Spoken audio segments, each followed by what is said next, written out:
Looking back, I often wonder how my life might have turned out if I hadn't accepted an invitation to that fateful business seminar in New York.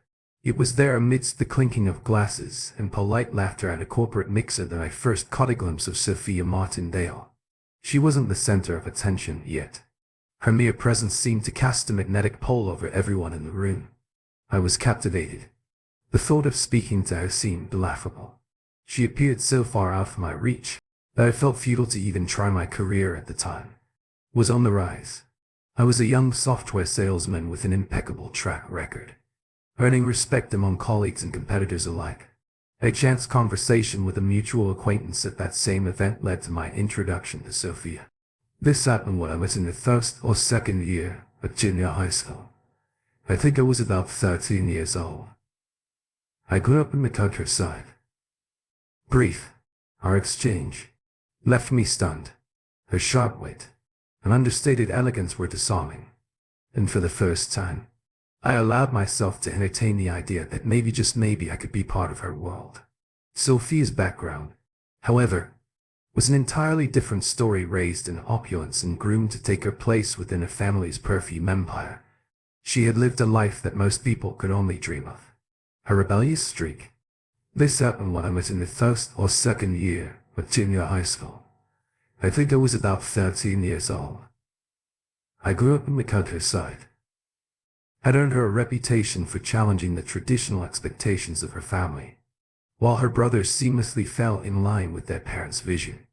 Sophia's defiant independence made her both a source of frustration and fascination for those around her. Our courtship wasn't without its challenges. Sophia's parents, staunch in their belief that I wasn't good enough for her, made their disdain abundantly clear. Every dinner, every event, every encounter with her family carried an undertone of judgment. Sophia, to her credit, seemed unfazed by their disapproval, brushing off their remarks with a confidence that left me in awe. It was her unwavering choice to be with me that eventually gave me the courage to ignore that disdain. The prenuptial agreement, as contentious as seemed at the time, became the linchpin that allowed a union to move forward. Sophia's insistence on a no-children clause surprised me, but didn't deter my commitment to her. I chalked it up to her upbringing. Her family valued legacy through wealth and enterprise, not necessarily through offspring. Although I yearned to one day be a father, I set aside my dreams, convincing myself that love would be enough for 3 years. Our marriage was everything I'd hoped for. We traveled the world, attended glamorous events, and lived a life of luxury that still felt surreal to me. Yet beneath the glittering surface, cracks were forming. Sophia's frequent absences for work began to take a toll on our connection. While I chose to believe that her passion for her career was the culprit, subtle signs began to emerge that something else was amiss. It wasn't until I stumbled upon a photograph in a newspaper gossip column that I realized just how much of our life together had been built on half-truths and hidden secrets. I stepped into the house after a grueling day at work, only to be met with the fury I had long anticipated. My wife of 12 years. Sophia stood waiting, her face a mask of rage that broke into a storm of accusations as soon as the door shut behind me. This confrontation, though dreaded, was something I knew couldn't be avoided forever. Admittedly, Sophia had ample cause for her anger. I had been unfaithful yet before condemning me too quickly. Consider this. Sophia's own betrayal came first, lasting over 6 months before I began my own industry regressions. While I had been aware of her affair for years, it was only now that she uncovered mine, igniting the firestorm that had been brewing beneath the surface of our relationship.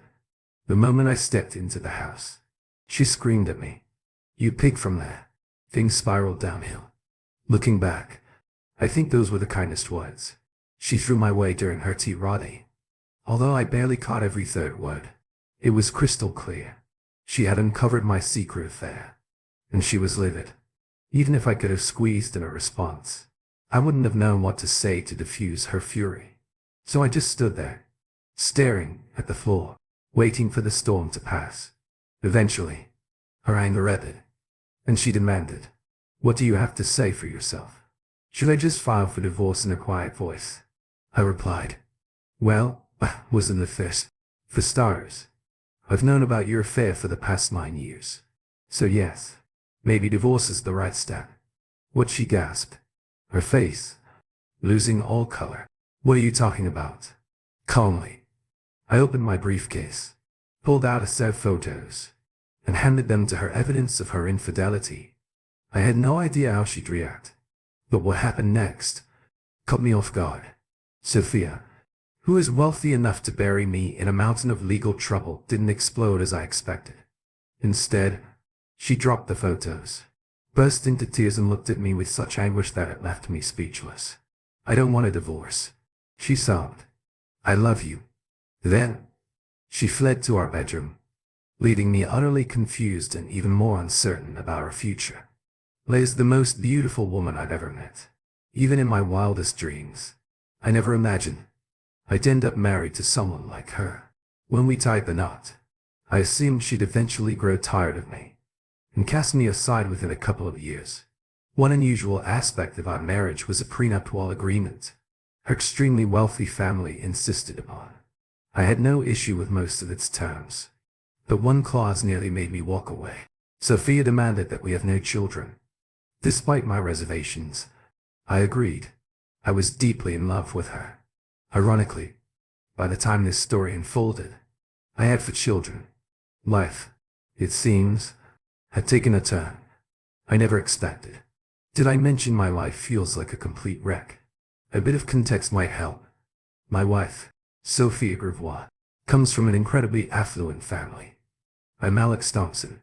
By the way, Sophia never took my last name. Her family's name is a luxury brand, synonymous with their world-renowned perfume company, Gravois. Since, as a co-owner of the business, it made perfect sense for her to keep her maiden name. Initially, I wasn't thrilled, but over time, I came to appreciate the separation it created. Since we don't share a last name, many people don't even know we're married, which affords me a level of anonymity. When we got married, I couldn't believe Sophia had chosen me. She's breathtakingly beautiful, with long, black hair, piercing blue eyes, and a model-like figure with just a touch more curves. She even worked as a model in her teens. I look decent enough, sandy-haired, and fit, but Sophia is in a completely different league. We met at a party in the Hamptons, hosted by my college roommate and his wife. My roommate was a successful commodities trader, and his wife, Beth, had been close friends with Sophia since their days at Vassar. When I was introduced to Sophia, I was floored by her beauty, as was every other man in the room. She exuded confidence and allure, leaving the single men, and quite a few married ones, enraptured. But I knew she was out of my league, so I didn't linger. Instead, I mingled with other women at the party, following a friend's advice. Stick to women in your league, or you'll waste your time chasing someone who's about to leave with someone else. Yet no matter where I went, Sophia seemed to appear by my side at first. I thought it was coincidence. By the 4th time, it was obvious. She was interested in me. While I was flattered, I also felt uneasy. I assumed she was just looking for a fling and would discard me when the novelty wore off. I wasn't keen on being someone's temporary plaything. And yet here we are 12 years later with a marriage that feels like it's on the verge of collapse. Maybe this was her plan all along, but I didn't let myself dwell on it. After that party, this happened when I was in the 1st or 2nd year at junior high school. I think I was about 13 years old. I grew up in the countryside. Sophia began pursuing me relentlessly. Look, I'm a decent guy, but what could someone like Sophia possibly want with me? I was just a software salesman. Not that I wasn't good at it. In fact, I excelled at my job and had worked my way up to a senior sales director position in just 4 years, earning a respectable $5,000 a month. But that was pocket change compared to Sophia's income. She brought in $40 million a year before bonuses. So naturally, I assumed she was toying with me. Ironically, my aloofness seemed to make her more determined. She was relentless. For weeks of persistence, she finally convinced me to go out with her. It took 6 months before we slept together, and over a year before we tied the knot. Our wedding was a jaw-dropping display of extravagance. 6 guests attended, and I heard the whole affair cost about 6 million. Unsurprisingly, her family insisted on a prenuptial agreement. Sophia was clearly uncomfortable broaching the subject, but I had no objections. I understood their reasoning. Besides, I wasn't after her money. I made a decent living on my own. Still, when I agreed to sign, Sophia seemed overjoyed. She admitted her family would cut her off if she married me without one. But as she assured me, she was determined to marry me, no matter what. That didn't stop me from wondering how long our marriage would last. Prenuptial agreement stipulated that if we divorced within the first 3 years, I'd receive only 500,000. I couldn't believe the word only was used in reference to $500,000. The terms improved slightly after that. For every additional year we stayed married beyond 3 years, I'd earn another 500. Zero upgrade if necessary. Additionally, neither of us could claim any of the other's assets in the event of a split. All that, listen. Besides, the best part of the deal was that I got to be with the most stunning woman in the world. And if she decided to kick me out, at least I wouldn't leave empty-handed. One of the most unusual clauses in the prenup was an agreement that we would not have children, although I eventually accepted it. Didn't sit well with Sophia's parents, but Sophia's relationship with them was strained to say the least. She told me they barely interacted outside of board meetings and that they preferred her brothers. Sophia had already clashed with them about the no kids rule long before we met, so their disapproval wasn't a shock. Unsurprisingly, we've had little to do with them over the years. On the rare occasions when Sophia's parents visited, it was uncomfortable. They looked at me like that I was less than nothing for the first 3 years of our marriage. This happened when I was in the first or second year of junior high school. I think I was about 13 years old. I grew up in the countryside. Life was amazing. I truly believed Sophia loved me during that time. But shortly after our 3rd anniversary, I discovered she was having an affair. Our relationship had always been unconventional. Sophia traveled extensively for work, about a week out of every month. Early on, I sometimes accompanied her on these trips, but those important unities became rarer as time went on. Occasionally, she'd be home for several consecutive weeks, but those stretches were the exception. Yet, whenever she returned from a trip, she was insatiable, and our intimate life remained passionate. The truth began to surface when I saw a photo in the gossip section of the newspaper. Sophia's celebrity status often landed her in these pages, so I scanned them regularly. One day, I nearly missed it. A photo from a party in Paris. In the corner of the image, I spotted someone who looked like Sophia. I grabbed a magnifying glass to be sure. Why was this such a big deal? Because Sophia was supposed to be in Japan on business at the time. There could have been a logical explanation. Maybe a last-minute schedule change. But I couldn't shake the feeling that something was off, and I needed answers. When we first got married, Sophia suggested I quit my job to travel with her full-time. I refused, telling her I didn't want to be financially dependent. Eventually, she stopped asking. One perk of being married to someone like was access to endless resources. But I avoided using her money, knowing how closely she tracked her finances. Thankfully, I had my own income, which I mainly spent on gifts for Sophia, an exhausting challenge, given that she already had everything. As my suspicions grew, I became consumed with worry. Sleep and food were afterthoughts. I needed clarity using my own funds. I hired a private investigator. I chose a firm on Street. Lewis. 1. I knew Sophia's company had never worked with. By this point, Sophia's travel schedule had increased. She was away about 2 weeks each month. Oddly, despite her absences, our physical relationship remained fiery. She seemed genuinely upset whenever she had to leave and overjoyed upon returning for a while. I almost convinced myself I was imagining things. But deep down, I knew something wasn't right. A month later, I received the investigator's report, and it hit me like a ton of bricks. The truth was devastating. The report confirmed that Sophia's lover was Nicholas Warren. whose family held a powerful legacy in European banking. The Levels owned a network of banks, and Nicholas served as president of their holding company. He and Sophia had known each other since childhood, and at one point, everyone assumed they'd marry. But the relationship ended. Sophia married me, and Nicholas tied the knot with Isabella Costa, the daughter of a Greek shipping magnate, together. Nicholas and Isabella had 3 children. The report went into painful detail.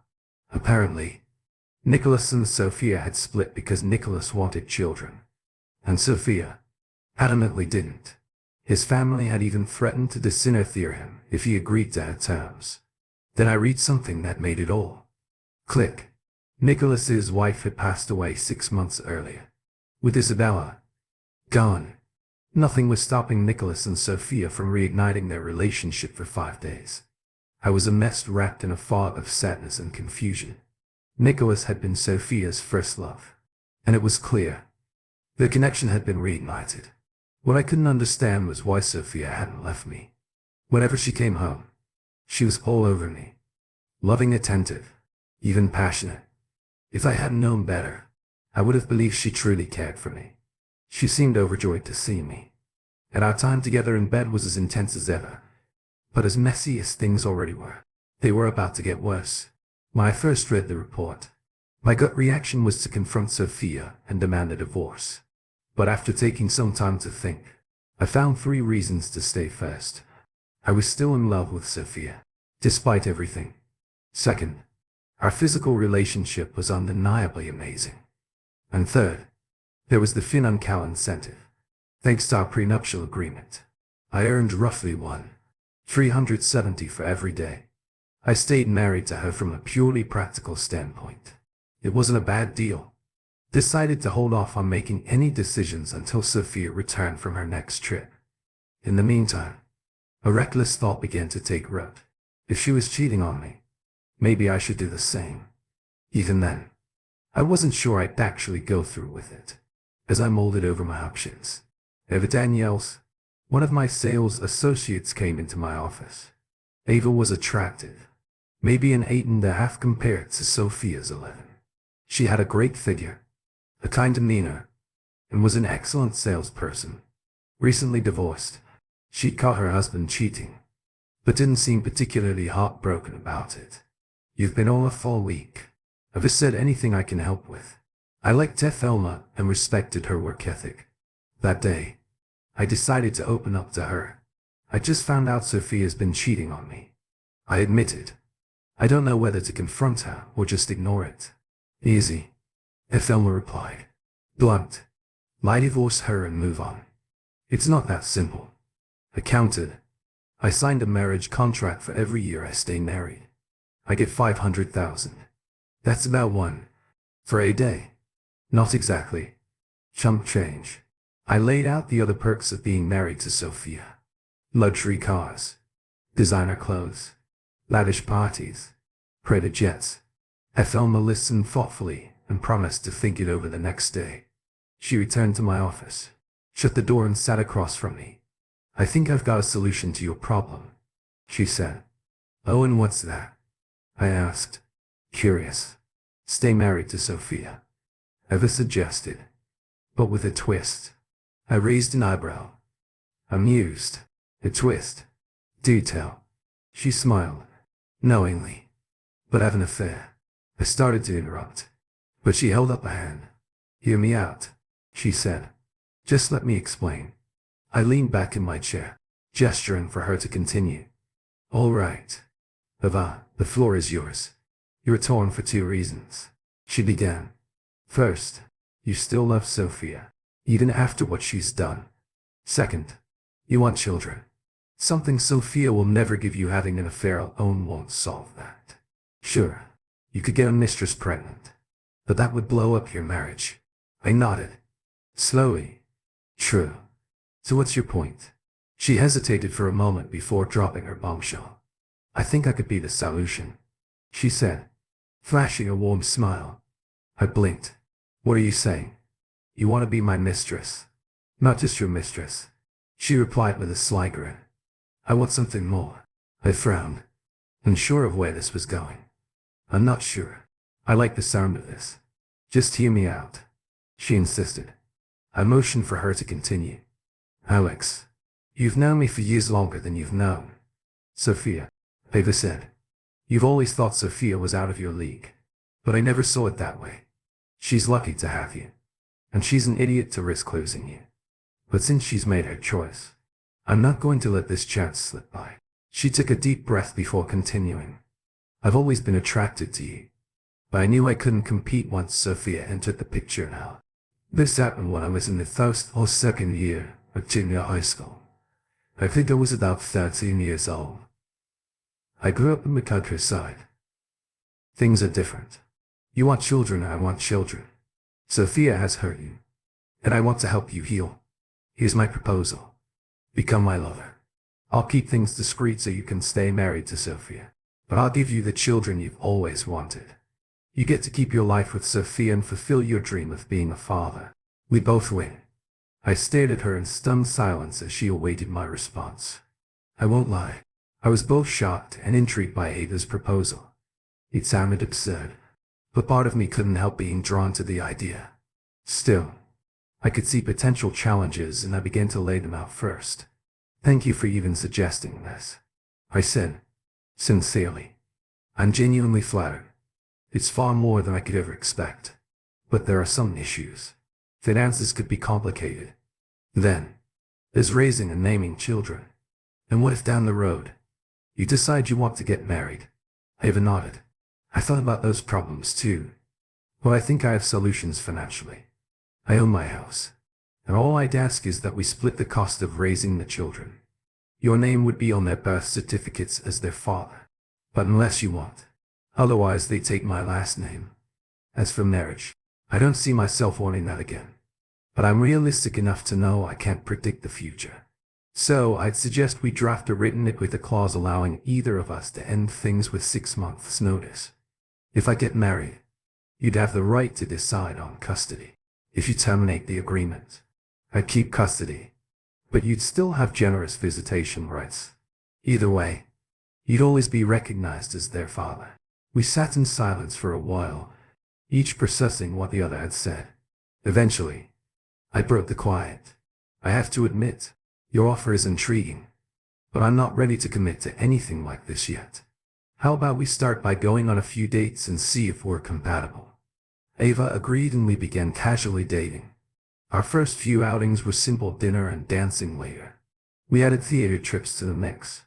I quickly realized that spending time with Ava was enjoyable. She was warm, funny, and easy to talk to. It was a far better use of my evenings than sitting alone at home, waiting for Sophia to return from her endless trips on our 5th date.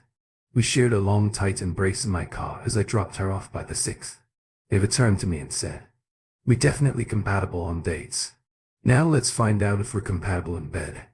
Sophia had always been electrifying in bed, so I wasn't sure what to expect with Ava. As we undressed, I noticed that she was even more attractive than I had imagined. While shorter and curvier than Sophia, her body was soft and alluring that night. We didn't stop at just one round or even two. By the time I went home, I expected to feel guilty about cheating on Sophia, but I didn't. If anything, my time with Ava soothed my bruised ego. The next day, Ava strolled into my office. Radiant, she closed the door, walked around my desk and kissed me passionately. "I think last night proved we compatible. So what's the next step?" Grinning, I replied, "Why don't you find a lawyer not connected to this company or leases to draft an agreement and we'll take it from there?" She beamed. "I know just the person. My brother, Tim Hume. He's a great lawyer and someone I trust completely. He even warned me not to marry my ex-husband." With that, Ava left and I returned to work over the next few days. I thought less and less about her proposal. Since she didn't bring it up, I assumed she had decided against it. Honestly, I wasn't planning to revisit the subject either. By then, I was leaning toward divorcing Sophia outright and accepting the financial hit. At least I wouldn't end up like so many other husbands financially ruined. I knew I'd still walk away with a decent amount. 2 weeks later, Ava surprised me by walking into my office and placing a completed contract on my desk. Take your time.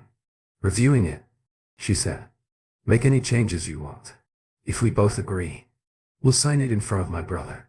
We'll have witnesses and a notary. I was stunned. She hadn't mentioned the idea since our night together, and we hadn't gone out since then either. I'd assumed the whole plan was off the table yet. Now here it was, an actual agreement in black and white. Almost instantly, my thoughts shifted back to the idea of taking Ava as my mistress and having children with her Tim. Her brother turned out to be incredibly thorough. He brought up questions. Eva and I hadn't even considered one in particular. Struck me deeply. What would happen to the children if something happened to Ava or me? The question sent a chill down my spine. Tim, however, had a clear solution. If Ava passed away, he and his wife would raise the children unless I wanted custody. If I was still with Sophia and chose not to take full custody, I'd still have unlimited access to the children, and they'd be informed that I was their father. If I died, the children's last names would be changed to mine, and my assets would be placed in a trust for them until they turned 25. As I read through the agreement, I realized how serious Ava was for the first time. The idea of building a life with her and creating a family began to feel real. I was still wrestling with my decision when Sophia mentioned on Monday that her travel schedule would increase next year. That was the final push I needed the very next day. I told THM aiding with her brother Tim to finalize things. Tim, a sharp and pragmatic attorney, approached the meeting with a professional demeanor, though it was clear he deeply cared for his sister's happiness. Alex, you're a lucky man, Tim said, shaking his head with the RY smile. Your wife is stunning, and my sister's gorgeous, too. You've hit the jackpot. I laughed, but Ava gave her brother a look. Tim, don't forget that Gloria is a fantastic woman, and you're lucky to have her. I know, Tim replied, chuckling, but a deal like this, even Gloria would be jealous. Just kid. She's more than enough for me. Satisfied with his response, Ava smiled, and we returned to the matter at hand. One part of the agreement stipulated that Ava and I would plan our intimate encounters around Sophia's business trips, adjusting early on to align with Ava's most fertile periods at the office. Ava and I maintained a strictly professional relationship. She even openly told colleagues she was done with dating and planned to have a child through our official insemination. 3 months after we first slept together, Ava called to tell me she was pregnant. We maintained a physical relationship during her pregnancy as best as her condition allowed. When Ava went into labor, I couldn't be there, as Sophia was home. Still, I rushed to the hospital as soon as possible to meet my son, Ethan, whom we had named after her grandfather. 18 months later, our daughter, Ava, was born shortly after. Ava asked if she could become a stay-at-home mom, explaining she had saved enough to last 5 years until both children were in school. I was thrilled and offered to cover her mortgage and utilities through a fund I quietly set aside. We hadn't planned on having another child, but during one of Sophia's trips, Ava miscalculated her ovulation period. Tearfully, she called to tell me she was pregnant again. She feared I'd be angry, but I reassured her that I loved children. This time I was lucky enough to be present in the delivery room when Oliver was born. I was so overjoyed that I floated on cloud 9 for days before Oliver's birth. Ava and I agreed it was time to prevent more pregnancies. After some discussion, we decided to leave it to a coin toss. Ava would have her tubes tied if it landed heads. I'd get a vasectomy if it was tails. The coin came up heads, and Ava underwent the procedure for a while. Life seemed to settle into a comfortable rhythm. Then Sophia's travel schedule was abruptly cut back. This threw a wrench into my arrangements with Ava. If Sophia wasn't traveling to see Nicholas, I felt hypocritical. Sneaking away to see Ava, as nonsensical as it seemed. The change disrupted everything. When Sophia canceled her trip, she appeared genuinely happy, which made me feel relieved. Ava, however, was thrilled at first, but as the weeks passed, both women began to grow increasingly frustrated. Sophia wanted to spend more time together, insisting we needed to reconnect. Meanwhile, Ava was upset that we hadn't been intimate in nearly 6 weeks. Although I continued to sleep with Sophia, my guilt often affected my performance. My life was unraveling, and I felt powerless to fix it. Then one evening, I came home to discover that Sophia had found out about my infidelity. She confronted me, and instead of denying it, I finally said, "You're right. Maybe we should just get a divorce." Sophia's reaction shocked me. She stared at me, then burst into tears. "I love you. I don't want a divorce," she cried before running to the bedroom. I followed her, confused when I found her lying face down on the bed, sobbing. I sat beside her and pulled her close. "You were right, Sophia," I said, gently. "We've been drifting apart for years. I thought you wanted a divorce." "No," she choked out. "I don't want that then." "Why bring it up?" I asked, completely baffled. "I thought it would wake you up, make you realize we need to fix our marriage," she admitted between sobs. "Oh," I murmured, struggling to find the right words. Finally, I confessed. "Sophia, I've known about your affair with Nicholas for years. I assumed you were ready to leave me and be with him." Sophia gasped, her face palish. "Oh my God," she whispered. "Why didn't you ever say anything at first?" "I was so hurt that I was ready to confront you and ask for a divorce," I admitted. "But over time, I realized I'd only hurt myself financially. And honestly, I still loved you. But the pain was overwhelming, and I was almost ready to file for divorce. Then someone at work gave me another idea." Sophia's straight face showed pure bewilderment. She had no idea I knew about her affair, or that I had been unfaithful myself. "So you have a mistress," she said, quietly, her voice breaking. "You're cruel. Get out of here and leave me alone." For the first time, I realized the full scope of the damage we had done to each other. With every passing moment, the situation grew more surreal. Why on earth was Sophia furious with me for having an affair, when she was the one who started hers? Taking this as my chance to escape the madness, I decided to spend some time with Ava and the kids. When I arrived at Ava, she pulled me into the bedroom before I could even explain what had happened afterward. We finally talked. "I thought you'd lost interest in me," she admitted softly, with Sophia being home all the time. "I started convincing myself that I didn't need you anymore. But honestly, I was going crazy thinking about life without you." I filled her in on the strange encounter with Sophia and her emotional outburst. To my surprise, Ava began to cry. "Why are you upset?" I asked, when she had calmed down a bit. "It's obvious. Sophia still loves you.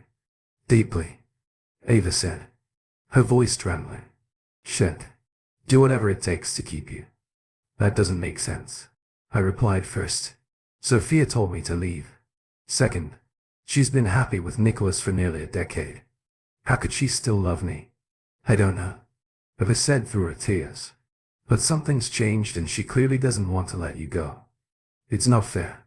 She's the one who left you, and I want you." Nothing about this situation made any sense anymore in the face of it all. I kissed. I made love to her again, and tried to clear my mind by the next morning. After another round of closeness, I headed to the office, hoping to begin untangling the mess my life had become. But when I arrived at work, I found Sophia sitting in my office. Her expression told me she wasn't there for a friendly visit. "Good morning, Sophia," I said cautiously. "This is unexpected. I don't recall you ever visiting me at work. What's going on?" "You know exactly why I'm here," she snapped. "We need to talk about your affair." Realizing this wasn't a conversation to have in public, I closed the office door and sat down across from Sophia. I looked at her expectantly. "All right, Sophia, what do you want to discuss?" She didn't hesitate first. "Who is she?" I kept my voice steady. "Her name is Ava Daniels. She used to work for me." Sophia's eyes narrowed and her tone turned accusatory. "Did you hire a private investigator or something?" The abrupt question caught me off guard. "What? No, why would I? One of my friends saw you at a restaurant the other day," she interrupted. "He said you were kissing her passionately. He tried to follow her, but lost track." She paused, letting her words sink in before delivering the final blow. So are you planning to keep seeing her? I could barely manage a response. Oh, God was all I could mutter. Well, are you? Sophia pressed. Sophia, I doubt you're going to like what I have to say, but you need to hear it. I said afterward. I think we'll both agree that it's time to end this marriage. Sadness flickered in her eyes, but she nodded for me to continue. If you had kept traveling as much as you were before, we wouldn't be having this conversation. I began. What do my trips have to do with any of this? Sophia demanded. I've known about your affair with Nicholas for years, I said bluntly.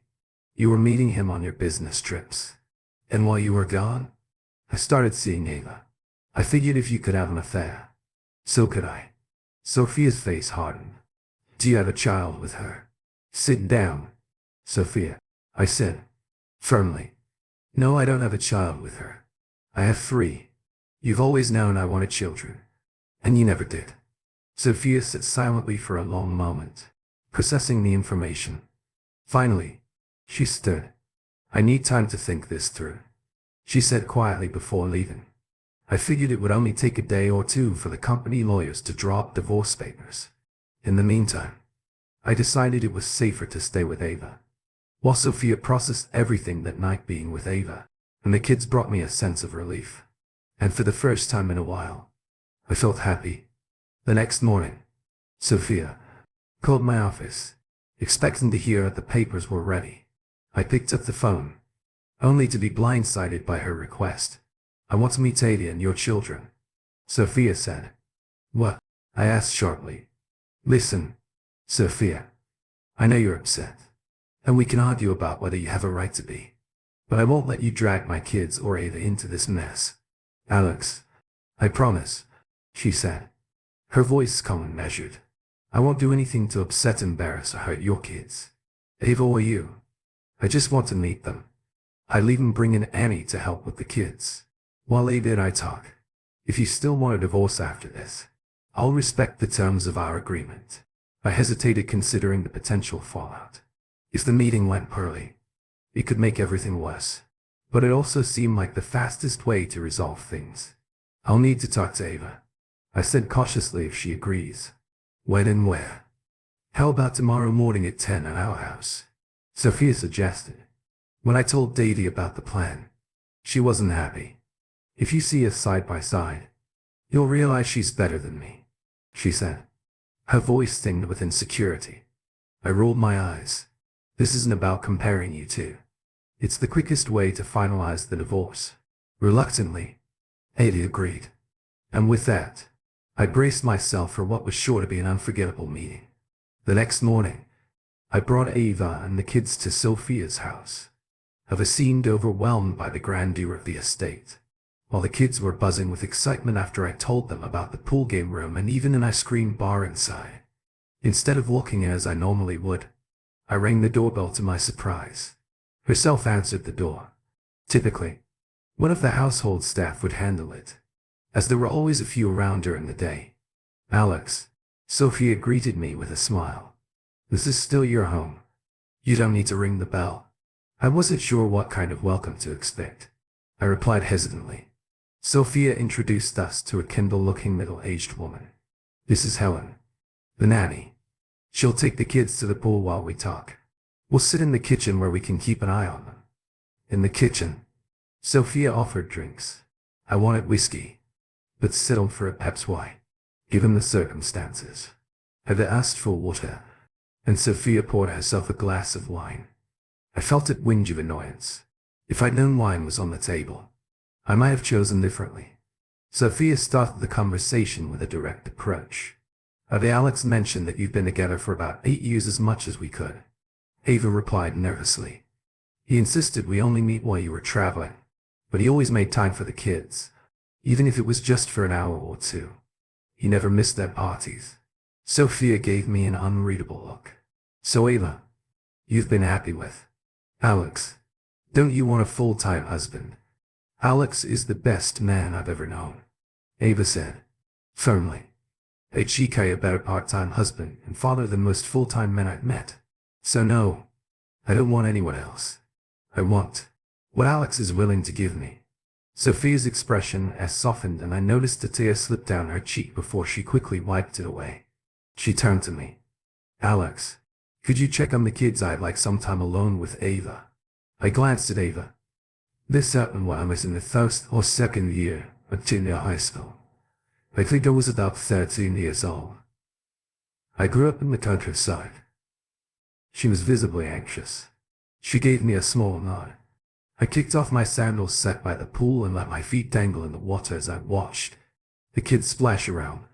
Regret lingered in the back of my mind. Regret that Sophia had never wanted children and had chosen infidelity occasionally. I glanced toward the kitchen window. At first, Sophia seemed to be doing all the talking. Then, Ava spoke, and Sophia began crying. Their conversation continued with the two women taking turns. At one point, Ava started writing something down. Eventually, they were hugging and crying together. Sophia appeared at the door and called me back inside. Reluctantly, I stood and returned to my chair, unsure of what to expect.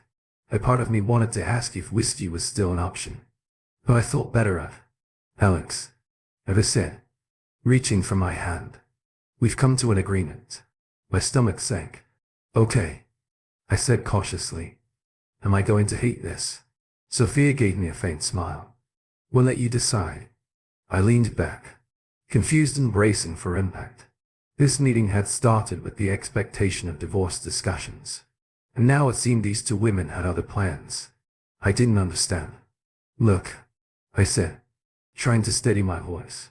Sophia, you've been cheating on me for nearly 9 years. And yes, I cheated too, but only because you started it. I don't understand why you're clinging to me, when you could have been with Nicholas. Divorce me, and you'll be free. Sophia burst into tears and Ava smacked my arm. What was that for? I asked, irritated. Nicholas is dead, Ava said quietly. Oh, I stammered, feeling like an idiot. I had no idea. I'm sorry. Sophia took a deep breath, wiping her eyes. Alex, you're right. I cheated. Nicholas was my first love, and I thought I'd moved on until I met you. He ended things with me because I didn't want children. When I saw him again, during my travels, he was greeting his wife's end of life. I wanted to support him through his pain, and one thing led to another. But even while I loved Nicholas, I realized I loved you just as much, maybe more. When Nicholas had a heart attack and passed away, he'd been pressuring me to leave you and marry him. I refused, because I couldn't bear the thought of losing you. I love you, Alex. I can't survive without you, and I know you still love me, even though you've built a family with Ava. If I can love two people at the same time, I know you can too. I understand. I can't have you all to myself. But like Ava, I want as much of you as you're willing to give. I exhaled deeply, sinking into my chair. I could almost hear men across the world envying my position, but all I could see was chaos waiting to happen. Two women wanting to share one man. Disaster written all over it. I looked between Sophia and Ava, both of whom were watching me with a mix of hope and anxiety. I decided to play dumb. So how exactly is this supposed to work? I asked. Ava pulled out a notepad and flipped to the schedule. The plan they had worked out was surprisingly detailed. In essence, Sophia would remain in the master bedroom, while Ava and the children would live in the north wing, which had 3 bedrooms and 2 bathrooms. I would alternate between them, spending nights with THMA on Mondays, Wednesdays and Fridays, and with Sophia on Tuesdays, Thursdays and Saturdays. Sundays were my choice. I could stay wherever I wanted. Sleeping arrangements didn't necessarily guarantee closeness, though. Whether or not we were intimates on any given night would depend entirely on mutual agreement. However, if one of them decided they weren't in the mood or unable to, I wasn't allowed to switch to the other. That night, there were other rules, but this was the foundation of their agreement. I told them I needed time to think. The idea seemed far-fetched, but they insisted it was either this shared arrangement or nothing. I was skeptical. Surely one of them would eventually want me full-time. But then paranoia crept in. What if they were serious about the all-or-nothing ultimatum? Could I risk losing both of them? Conveniently, I had a business trip scheduled for the following day. I promised to give them my decision. When I returned surprisingly, I managed to focus on my work and even close to deal with stellar enterprises. But as my flight home touched down, it hit me. I'd already made up my mind. I would accept their arrangement. If it took the new terms to our brother Tim to draft an updated agreement as she explained the situation to him. His eyes widened in disbelief when she finished. He turned to me with mock indignation. "Alex, I officially hate you," he said, shaking his head. I laughed, knowing he was joking.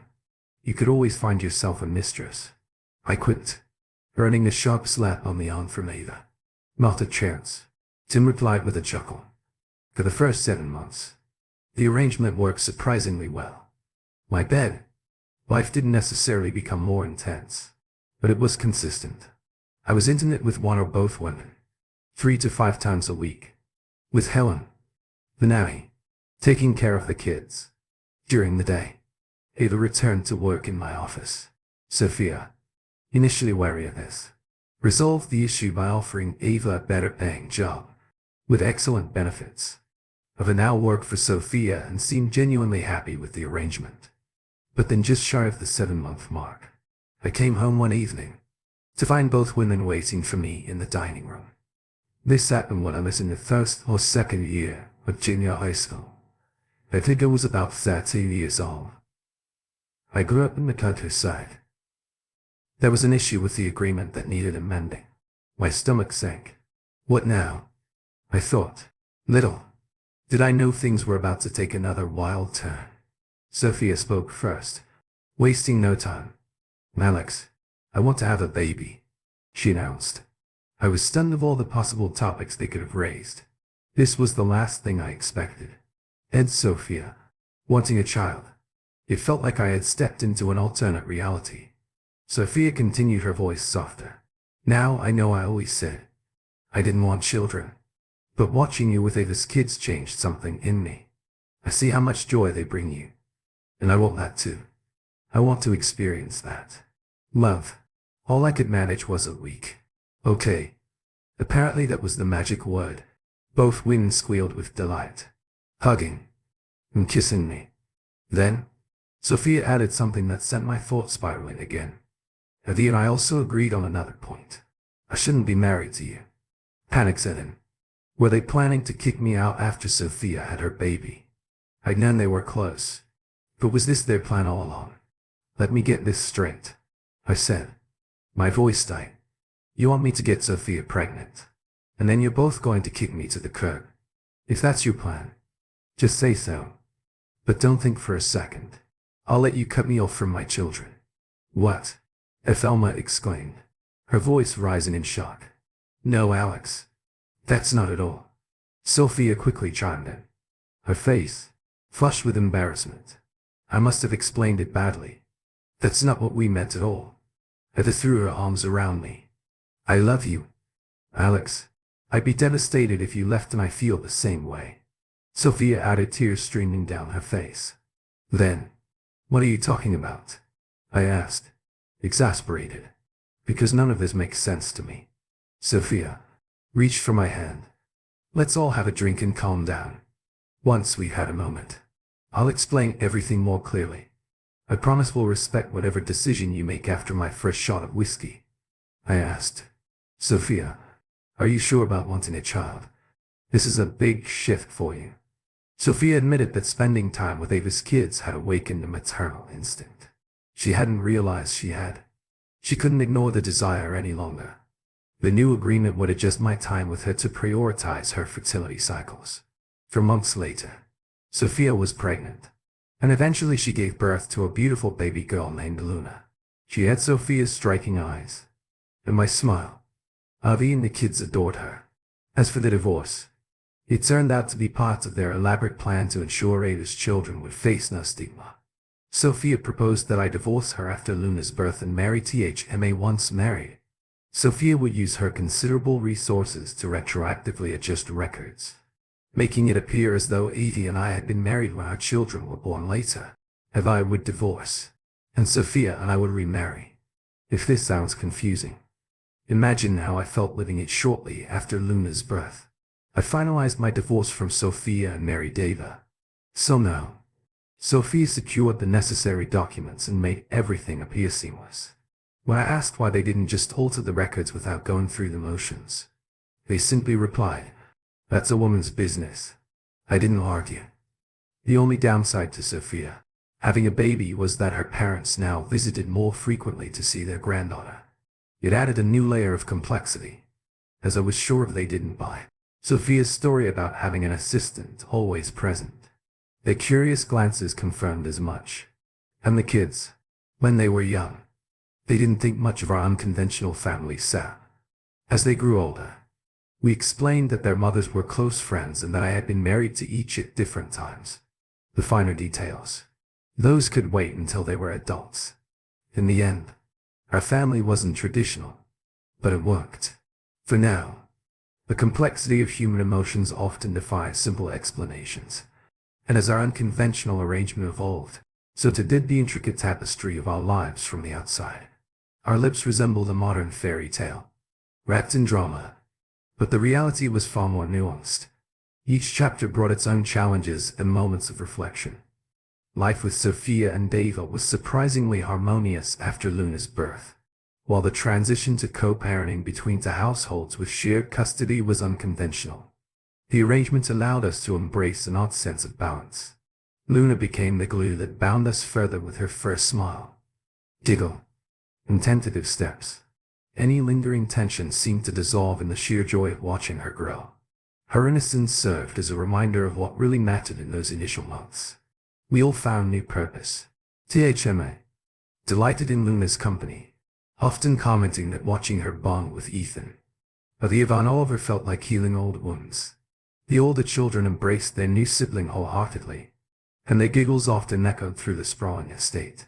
As for Sophia, motherhood softened her in ways I never imagined possible.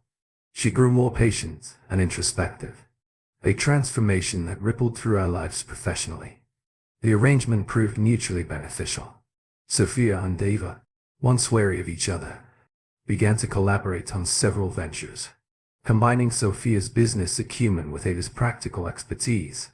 What initially began as a business relationship blossomed into a genuine friendship. They often joke that between managing their professional endeavors and our family dynamic, they'd inadvertently created the most efficient partnership imaginable for my part. I found myself thriving in the supportive environment. The dual dynamic of being a father and a household taught me to compartmentalize and cherish the time I had with each family unit. The arrangement wasn't without its awkward moments, switching between roles of husband to Avion Deck's husband, but still partner to Sophia. But over time we all adapted even. Sophia's parents, once staunchly opposed to our relationship, began to warm to the arrangement, albeit begrudgingly. Their frequent visits to see Luna served as an olive branch of sorts, and while they never fully embraced Ava or acknowledged my other children, their presence added a layer of normality to Luna's life. The years passed in a blur of birthdays, milestones and shared victories. Luna grew into a bright and curious child, displaying an uncanny knack for diplomacy. It wasn't uncommon for her to mediate squabbles between her older siblings, her small voice often saying, "We're all one big family. Remember." Her perspective, simple yet profound, often brought clarity during moments of doubt. As the children grew older, the complexity of our arrangement became harder to explain. We made a collective decision to sit them down and share the full story. When they were ready, it was during one such family discussion that Ethan, the eldest, voiced what we had all feared. "So who do I belong to, Mom or Dad?" The room fell silent. It was Sophia who broke the tension, placing a hand on Ethan's shoulder. "You belong to yourself," she said softly. "But you're also a part of all of us. We're not defined by labels. We're defined by how we care for each other." Ethan nodded, thoughtfully, her words resonating deeply. Our unconventional family also drew attention from the outside world. Rumors and whispers circulated, particularly in social circles tied to Sophia's business empire. Yet we maintained a united front, rushing off scrutiny with humor and poise, often quipped, Let them gossip. At least they're paying attention as the children entered their teenage years. The challenges became more pronounced. Navigating adolescence within a blended family required constant communication and adaptability. There were moments of rebellion, awkward family therapy sessions, and the occasional outburst of frustration. Yet these challenges only reinforced our bond. Each difficulty was met with unwavering support and love. One of the most poignant moments came when Sean, at the tender age of 16, asked me, "Dad, how did you and Mom and Ava manage to make this work?" I paused, taken aback by the maturity of her question. After a moment of reflection, I replied, "We managed because we chose love, even when it wasn't easy, and because we believe that family, no matter how unconventional, is worth fighting for." That conversation stayed with me. It became a touchstone in my understanding of what we had built, a family rooted in resilience and bound by an unshakable commitment to each other. It wasn't perfect, and it wasn't traditional, but it was ours in time. The children left the nest, pursuing their dreams and carving paths that reflected the values we had instilled in them. Ethan became a lawyer, passionate about advocating for unconventional families like ours. Eva pursued a career in environmental science, inspired by Ava's love for nature. Eva, the charmer, followed in Sophia's footsteps, joining the family business and breathing new life into the Grabo brand. And Luna, with her diplomatic spirit, embarked on a career in international relations, bridging divides, much like she had with our family. As for Sophia, Ava and me, our lives continued to intertwine. The love we shared evolved, deepening into a profound respect and appreciation for the journey we had undertaken together. We often reflected on how far we had come, marveling at the strength it took to build and sustain our unique family. In the twilight years of our lives, we found ourselves sitting together on the veranda of the estate, watching the sun dip below the horizon. The laughter of grandchildren echoed in the background, a testament to the legacy we had created. Sophia turned to me, her eyes filled with gratitude. "We did good, didn't we?" I nodded, smiling. "Better than good. We did. Extraordinary." And so, our story, messy, beautiful, and deeply human, continued, proving that love in all its forms has the power to transform and endure. Thank you for tuning in. If you enjoyed this episode of the story, please give it a like, and don't forget to subscribe to get notifications for updates.